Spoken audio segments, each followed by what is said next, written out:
ഇന്ന് ഞാനൊരു അഭ്യർത്ഥനയുമായിട്ടാണ് വരുന്നത് കേട്ടോ. എൻ്റെ ശ്രദ്ധയിൽപ്പെട്ട ഒരു കാര്യവുമായിട്ടാണ് നിങ്ങളുടെ മുന്നിൽ ഞാൻ വന്നിരിക്കുന്നത്. ഇന്ന് ഞാൻ ഹസ്ബൻഡും ഒന്ന് പുറത്തു പോകേണ്ടി വന്നപ്പോൾ ഞങ്ങളൊരു ഷോപ്പിൻ്റെ മുമ്പ് വണ്ടി പാർക്ക് ചെയ്തിട്ട് ഇരിക്കുകയായിരുന്നു. ഒരു അമ്മ, ഒരു 75 വയസ്സിന് മേൽ പ്രായമുള്ള ഒരമ്മ ഒരുപാട് സമയം റോഡ് ക്രോസ് ചെയ്യാൻ വേണ്ടി അവിടെ വെയിറ്റ് ചെയ്തു. അവർക്ക് റോഡ് ക്രോസ് ചെയ്യാൻ പറ്റുന്നില്ല. അവർ റൈറ്റ് സൈഡും ലെഫ്റ്റ് സൈഡും നോക്കി ഒരുപാട് സമയം നിൽക്കുന്നത് ഞാൻ കാണുന്നുണ്ടായിരുന്നു. കുറച്ച് സമയം കഴിഞ്ഞപ്പോൾ ഞാൻ വണ്ടിയിൽ നിന്ന് ഇറങ്ങി അവരടുത്തേക്ക് ചെന്നു. എന്നിട്ട് കാര്യം അന്വേഷിച്ചു. അപ്പോൾ പറഞ്ഞു, ഞാൻ മെഡിക്കൽ കോളേജിൽ പോവുകയാണ്, മകൾ ഹോസ്പിറ്റലിലാണ്, ഈ റോഡ് ക്രോസ് ചെയ്യാൻ എന്നെക്കൊണ്ട് തനിയെ പറ്റുന്നില്ല മകളെ, എന്നെ ഒന്ന് സഹായിക്കാവോ? ഞങ്ങൾ ഹസ്ബൻഡും വൈഫും അവരെ റോഡിൻ്റെ അപ്പുറത്ത് കടത്തി വിടുകയും അവരെ ഒരു ഓട്ടോയിൽ കയറ്റി വിടുകയും ചെയ്തു.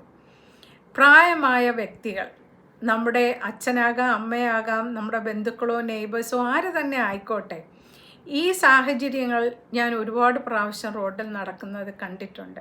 നമ്മുടെ പുതിയ തലമുറ അവരെല്ലാം മനസ്സിലാക്കുന്ന കുട്ടികളാണ്. അവർ അഡ്വാൻസ്ഡായി എല്ലാ ടെക്നോളജിയും പഠിക്കുന്നു. പക്ഷേ ഇങ്ങനെയുള്ള കാര്യത്തിൽ കുറച്ച് പേർ പുറകോട്ടാണ്. നമ്മുടെ ന്യൂ ജനറേഷൻ കുട്ടികൾ തീർച്ചയായിട്ടും ഇത് അവരുടെ ശ്രദ്ധയിൽ കൊണ്ടുവരണം. ഇങ്ങനെയുള്ളവരെ ഹെൽപ്പ് ചെയ്യണം. ചില ആൾക്കാർ ഞാൻ കണ്ടിട്ടുണ്ട്, ഓട്ടോ ഡ്രൈവർമാർ, ടാക്സി ഡ്രൈവർമാർ, സ്കൂട്ടർ ഓട്ടിക്കുന്ന പയ്യന്മാർ, പെൺകുട്ടികൾ, ഇവരൊക്കെ ഒരുപാട് ഹെൽപ്പ് ചെയ്യുന്നത് ഞാൻ കണ്ടിട്ടുണ്ട്. പക്ഷേ ചില സമയങ്ങളിൽ ചില ആൾക്കാർ ഇതൊന്നും ശ്രദ്ധിക്കുന്നില്ല. അവരാരും ആരെയും ഹെൽപ്പ് ചെയ്യുന്നില്ല. എല്ലാവരും അവരുടേതായ കാര്യങ്ങളിൽ മുഴുകി നടക്കുന്നു. പക്ഷേ നമ്മുടെ അച്ഛനോ അമ്മയ്ക്കോ അല്ലെങ്കിൽ ആർക്കെങ്കിലോ റോഡ് ക്രോസ് ചെയ്യാൻ പറ്റാതെ വന്നാൽ ആരവരെ ഹെൽപ്പ് ചെയ്യും? ഇന്നത്തെ ജനറേഷൻ പലരും പുറത്താണ്. അച്ഛനും അമ്മയും മാത്രമായിരിക്കും നാട്ടിലുണ്ടായിരിക്കുക. അവരെ ആരെ ഹെൽപ്പ് ചെയ്യും? നമ്മുടെ സമൂഹത്തിലുള്ളവരല്ലേ ഹെൽപ്പ് ചെയ്യേണ്ടത്.